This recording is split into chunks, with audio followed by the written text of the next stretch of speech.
महाराष्ट्रात गेल्या काही महिन्यांपासून आलिशान गाड्यांचे अपघात जीवावर उठताना दिसत आहेत। आलिशान गाडीचा अपघात झाला की एकच कारण समोर येतं, ते म्हणजे गाडीचा वेग। पुणे पोर्श अपघातात देखील कारच्या वेगामुळेच निष्पापांना आपला जीव गमवावा लागला होता। असे अनेक उदाहरण आहेत। सायरस मिस्त्री मर्सिडीज कार अपघात, मुंबईवरील hit and run, Mumbai coastal रोडवरील लक्झरी कार अपघात, ज्यामध्येही कारच्या वेगाचं कारण दिसलं। आलिशान गाड्यांमध्ये इंजिनची क्षमता खूप जास्त असते, ज्यामुळे या गाड्या काही सेकंदात 100 ते 200 किलोमीटरचा वेग पकडतात। चालक अनेकदा वेगानं कार चालवण्याच्या नादात कारचा वेग वाढवतात आणि अपघात होतो। आता देखील वेगामुळे दोघांना आपला जीव गमवावा लागलाय, तर एक जण गंभीर जखमी असून त्याच्यावर रुग्णालयात उपचार सुरू आहेत। असं काय घडलं होतं की BMWचा अपघात होऊन तुकडे तुकडेच झालेत? BMWच्या एवढ्या सुविधा असून देखील दोघांचा मृत्यू कसा झाला, पाहूयात या व्हिडिओतून। नमस्कार, मी स्नेहल चौधरी, आपण पाहत आहात LS मराठी।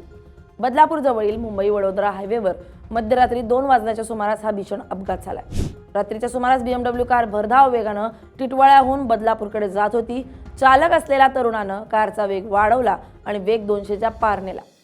गाडीचा वेग वाढल्यानं चालकाचं कारवरील नियंत्रण सुटलं आणि BMW कार थेट डिवायडरला जाऊन धडकली आणि पलटी झाली। हा अपघात एवढा भीषण होता की BMW कारचा अक्षरशः चक्काचूर झालाय। रस्त्यावर कारचे तुकडेच तुकडे पाहायला मिळाले। या दुर्घटनेत एका तरुणाचा आणि तरुणीचा जागीच मृत्यू झालाय, तर एक तरुण गंभीर जखमी झाला असून त्याला उपचारासाठी रुग्णालयात दाखल करण्यात आले। हा अपघात इतका भीषण होता की मृतदेहांचे अवयव अर्ध्या किलोमीटरपर्यंत विखुरले गेले होते, असं प्रत्यक्षदर्शींनी सांगितलंय। मध्यरात्रीच्या सुमारास हायवेवरून जात असताना अंधारात रस्त्याचा आणि वेगाचा अंदाज न आल्यामुळे चालकाचं गाडीवरील नियंत्रण सुटल्याचं म्हटलं जात आहे। हा अपघात झाल्यानंतर सोशल मीडियावर अपघाताचा एक व्हिडिओ व्हायरल होतोय। या अपघातापूर्वी गाडीचा वेग ताशी तब्बल 251 किलोमीटर असल्याचं दिसून येत आहे। यावरून असं कळतंय की चालकानं मर्यादेबाहेर गाडीचा वेग वाढवला होता। सर्वात सुरक्षित मानली जाणारी BMW देखील वेग मर्यादेमुळे आत बसलेल्या लोकांना वाचवू शकली नाहीये। गाडीच्या इंजिनचे तुकडे तुकडे झालेत। घटनास्थळावरील कारची अवस्था आणि विदारक दृश्य पाहून अंगावर काटा आल्याशिवाय राहत नाहीये।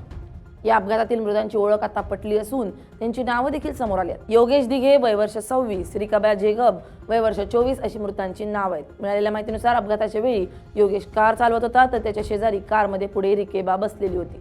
आनंद कुटे नावाचा तरुण कारच्या मागच्या सीटवर बसलेला होता। योगेश भरधाव वेगात कार चालवत होता, ज्याचा व्हिडिओ देखील त्यांनी बनवल्याची माहिती आहे। व्हिडिओ बनवत कार चालवत असताना अचानक कारवरील नियंत्रण सुटलं आणि कार डिवायडरला धडकली असं म्हटलं जात आहे। यानंतर गाडी अनेकदा पलटी झाल्याचं सांगितलं जात आहे।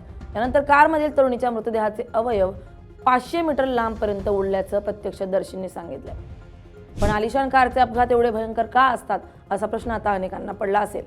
तर अनेकदा लोकांना असं वाटतं की कोटींच्या घरात असलेल्या आलिशान गाड्यांमध्ये एअरबॅग्स आणि अँटी क्रॅश सिस्टम असते, त्यामुळे आपल्याला काहीही होणार नाही।